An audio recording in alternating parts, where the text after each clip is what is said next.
With this year's Golden Voice, John Gallagher Jr., who's nominated in the featured category, and Jonathan Groff, who is leading actor. Congratulations to you both.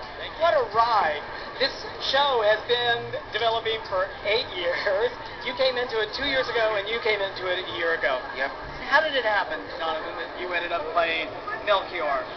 Oh, goodness, a lot of luck, I guess. My agent just called me, and I went to an audition last December 2005, and the rest is history, I guess. The Tony, Fast and Furious. Tony-nominated director Michael Mayer, obviously, yes. Discovered you. Yes. And discovered you. You had actually been in Rabbit Hole, which was a nominee last year. Rabbit Hole last year, yeah. And did they see you in Rabbit Hole and kind of think of you for more? Well, you know, my first involvement had been prior to Rabbit Hole, but they came back and saw Rabbit Hole, and you know, even more so, I think, was hoping that after Rabbit Hole's life had ended, that I might be able to come and do Spring Awakening at the Atlantic last year off Broadway.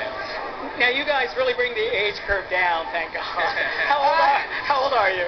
22. I'm 22. 22. It's a good year. We're the youngest nominees this year, the two of us. The very youngest. Yes. All right. Maybe the youngest winners as well. Now, I don't want to say anything.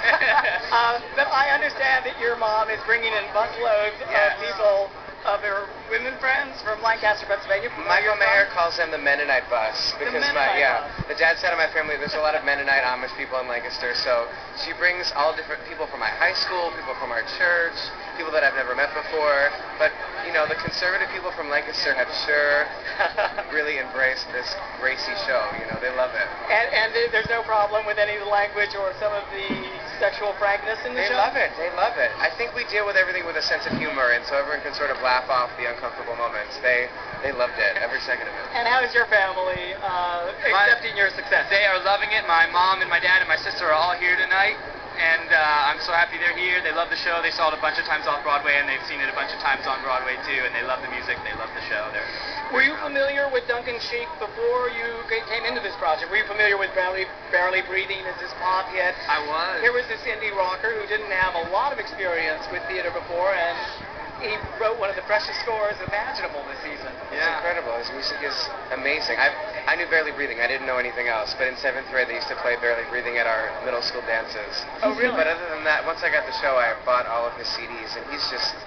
what he makes in the show is fantastic, and what he makes on his own is just as fantastic. He's incredible. And were you theater nerds when you were growing up, listening to original cast albums, or were you kind of listening to rock and pop scores? I was listening to more rock and pop and folk music, a lot of folk music actually in my family. And my sister got the Duncan Sheik record when it first came out, and we took a trip to the beach, and all I remember is that beach trip is that Duncan's record was like the soundtrack to our weekend, because my sister played it endlessly on the ride to and from the beach. And you told me then when I was 12 that I would be doing this musical with him someday. I would have probably, I don't know what I would have done. I was 12. Well, congratulations. Have a great time tonight. Enjoy the evening. Thank you so much. much. And a long run with this extraordinary musical.